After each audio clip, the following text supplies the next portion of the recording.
All right, so the Durban July, Yeah. it's back again. One of the highlights, I think, not just to, for all the socialites and insiders and VIPs, but of course the sporting fraternity absolutely loves it. Partly because it creates the spectacle, and this year all of those celebrities are going to be gathering under the theme, and it sounds like a cool one, the Stars of Africa, And that this- can take you in any direction. And the stars did unite. In fact, our very own Mosa Kaiser recently attended the launch of a very exciting African fashion brand. And guess where it took place? Aboard the very luxurious Blue Train. Take a look. Wow. Oh, very.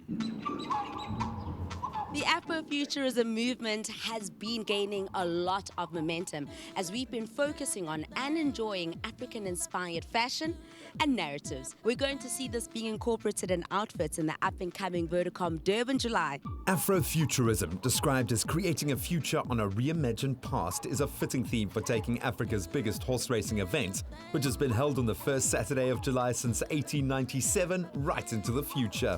Michelle, this year's theme is Stars of Africa. Tell us about the theme and exactly how it came about. And this year, we typically wanted to embrace what Africa is all about. We are all South Africans, we're all Africans. The fashion is such a big part of the Vodacom Durban July. The ladies all come dressed up. We have designers from all around South Africa who are all there showing their best. So it's very much part of the culture of horse racing. I'm not always sure that the people go for the horses. I think they go for the beautiful ladies that are all dressed up looking fabulous on the day.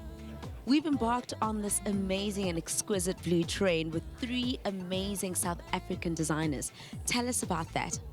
So Vodacom is really pleased this year, after our success with David Tlale last year, to work with 3 South African designers. We've got LADUMA, SINDISO, KHUMALO, as well as Rich Factory. And we wanted to embrace, again, people that were African, that had African designs, their values and their spirit is African.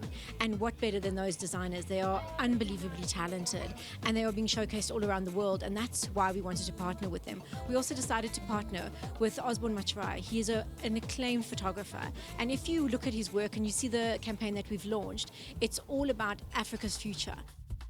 The Once Upon an African Future collection has been captured by who many consider to be a founder of the contemporary Afrofuturism movement, Kenyan-born storyteller OSBORNE MACHARIA. He puts on display how the 3 designers have interpreted their story of an African future. LADUMA, your brand is known to celebrate Xhosa people. What are you drawing from that for the Durban July? Since I started the brand, I've always had a signature design which recurs through my pieces. We evolved from starting as a Xhosa-inspired brand to a brand that celebrates Africa. What is it that you want people to see with Afrofuturism with LADUMA? When people talk of African futuristic designs, people think of patterns and bright colors, and that is not the predictable mindset that I want to showcase. Obviously, our brand is known as a pattern brand, but we do infuse other aesthetics. We would try and make it Afro-futuristic as much as possible. So you draw a lot of your inspiration and influence from Pan-Africanism. How are you going to draw from that for your designs for the Durban July? Well, I think I'm very lucky that I've been raised in 3 African countries, being Zambia, Botswana, and South Africa. So I take my Zambian fabrics, which would be my chitenges, such as these, and then I take my Botswana upbringing, which was very conservative, traditional, and then my South African one, which is very vibrant. You know, South African people, they have a certain energy to them. And I bring all of those 3 things together and I create Rich Factory.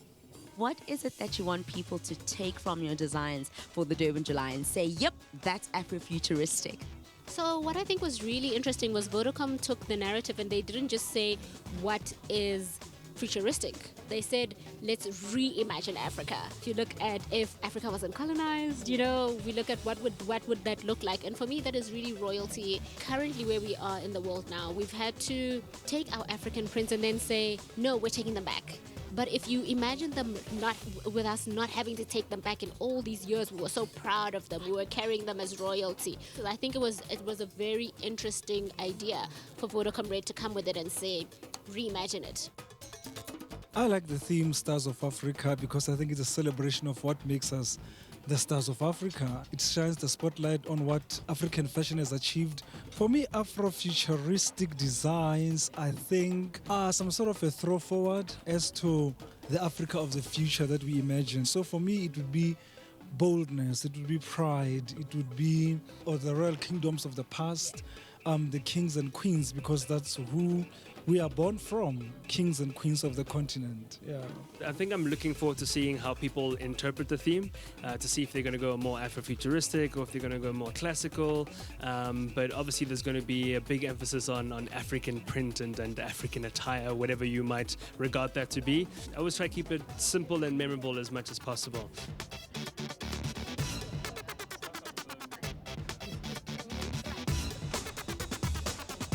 I don't know about you, but I'm definitely looking forward to this absolutely glamorous and exquisite event, the Vodacom Durban July.